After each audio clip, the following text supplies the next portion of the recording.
Hey Purple Team, back with another Bite-Sized VoD review, again for our Blizzard World map, this time on our attack. And so I wanted to take a look from, from a very similar perspective on the very first point setup, right? They're still running the dive. They're still running the dive. We're still running the brawl. We're running a much more, traditional kind of brawl with that very, close range, good close range damage with, Aroma and Egg Tart on their respective heroes of Tracer and McCree. We've got the Reinzar, we've got the Moira, Lucio. So we can all just kind of travel together as a death ball. Maybe for the Tracer, you'd want to try to play split and get some of those weird flanky angles. Or really just try to build Pulse Bomb. But again, you can definitely try to split their attention with playing slightly different sight lines or going up and taking different flanking routes. So looking at them, they've got the dive, and despite having the dive, they really have the same sort of setup that we had, right? They've got an off tank on high ground to help their DPS. Their Ashe was being pocketed by a Mercy to be able to get a lot of that poke damage. Punish rotations with dynamite, click heads on if the rotation's not clean, and completely stall your advance there. So they're actually setting that up in a very good way, similar to the way that you guys did last time. Now, what's some of the differences here? Well, one, they've got a Tracer who's also on the flank here, which is again a good thing. She's kind of hanging out over here, which instead of waiting on an initiation to go in, she's kind of distracting you already.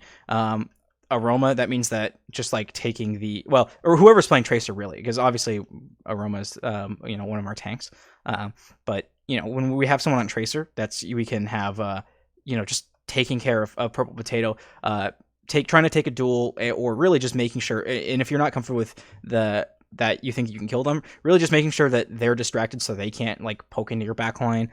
Taking that Tracer 1v1 and just distracting their Tracer is really just as good a way as any to get value on Tracer there. Now, again, we're on Brawl, so we have to make really clean rotations, and we're not going to be able to cover as much ground as they are in the way that they're being able to take verticality with pretty much all of their heroes except for Tracer, right?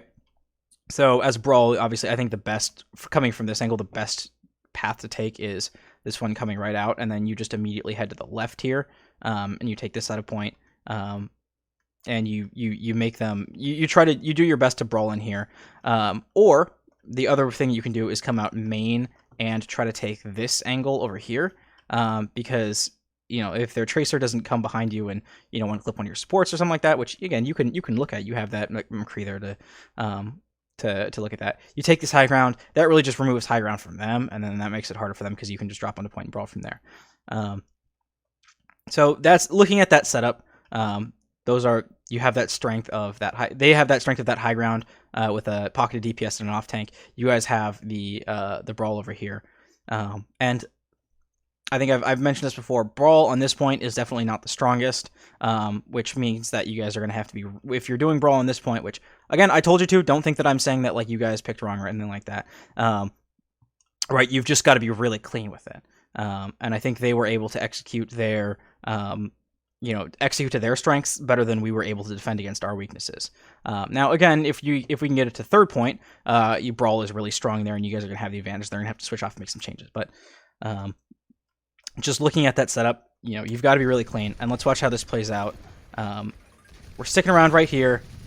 We actually make that. That's a really good rotation. The only thing is their Ana up there gets a really sick Bionade, and that ends up taking. Does that actually end up taking one of us down? No, it doesn't. You guys live through the Bionade, so that's actually really good. I think from this point, you would want to take the side of the point where I'm on right here. Just going in the back. Yeah, their Ashe gets a dynamite. Now, the only thing that I can that I want to say about this fight right here, which, sorry, I know this bleeds over. This is really two bite-sized VoD reviews in one at this point. Playing this like you're on defense, right? You know that Ana is on the high ground, and you don't really have a plan to deal with her, which is fine. It's not great, but you can overcome that either by sending Aroma on a flank mission, which as Tracer, our Tracer is the best suited for. But better than that, just weathering the storm by taking exactly where I am and playing like it's defense, right? Like they've got to dive onto you. Because otherwise, what they're going to have is they're going to have basically, they're going to split. They've got an Ana and an Ashe shooting at our Moira right now. They've got a Tracer and a Diva coming in over here and distracting. And what ends up happening is a little predictable with, oh god. We get a little bit split up. There's not really a concrete focus on like where we're supposed to be posted up.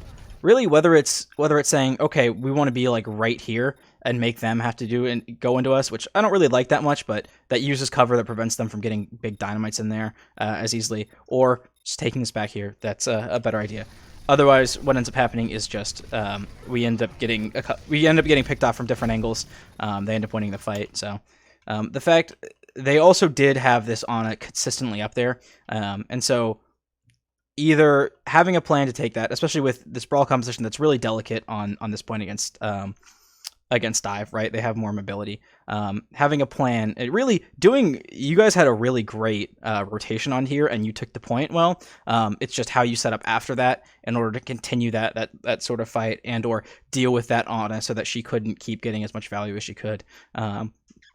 Those are things that you have to really thread if you're going to run a comp like this on here, which is just good practice for figuring out the strengths of your comp and where it can be torn apart by the right enemy compositions. Again, love the composition there, and we'll focus on how to continue playing Brawl against suboptimal things like that, and ways that we can make subtle improvements that will really help us out in the long run. So.